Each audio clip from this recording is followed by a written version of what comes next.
To make a mono top lead, we're first gonna pick one of the basic shapes of our synthesizer. Either one of those could be nice for creating a top lead. But for this one, I'm just gonna stick with the saw. Now I want to create a pure tone with a bandpass with a little bit of resonance and a key track on it.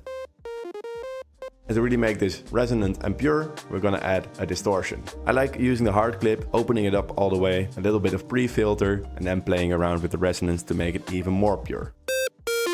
Now there's a nice stable sound, I'm gonna add some LFOs and stuff. We're gonna take LFO 1 with an envelope on 500 milliseconds and we're gonna put that to oscillator 1 on transpose. And then we're gonna use LFO 2 with the fast speed and the random with purling on an even faster speed together on oscillator 1 tune. Make sure we put this one on bipolar because otherwise it changes the pitch of your synth.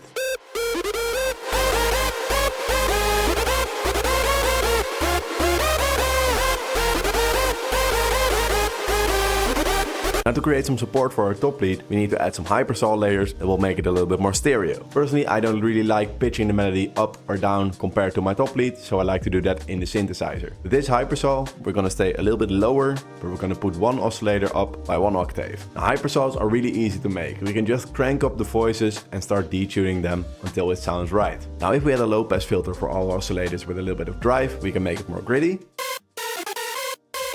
And now all that's left to do is adding a little bit of LFOs and random to make more tweaks to the pitch. I use the voice transpose for the pitch envelope on LFO 1 and the voice tune for the smaller micro pitches from the random 1 and LFO 2.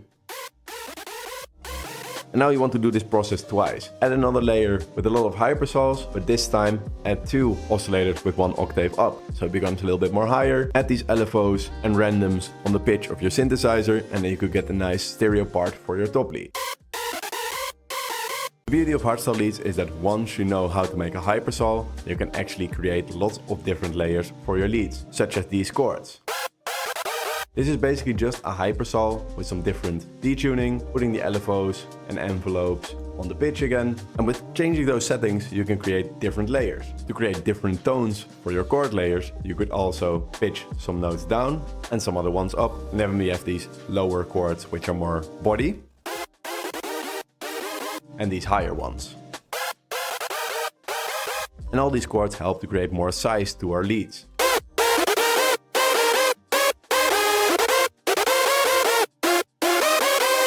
Our lead was already sounding quite huge. But we need something to give it a little bit more depth. And that starts by duplicating the body chords MIDI file and then adding the root notes of the chords underneath there 1 octave lower. Now for this sound we choose one of the basic shapes again, such as this rounded off sine thingy. And we add a little bit of a saw to this, but with not too many voices or detune.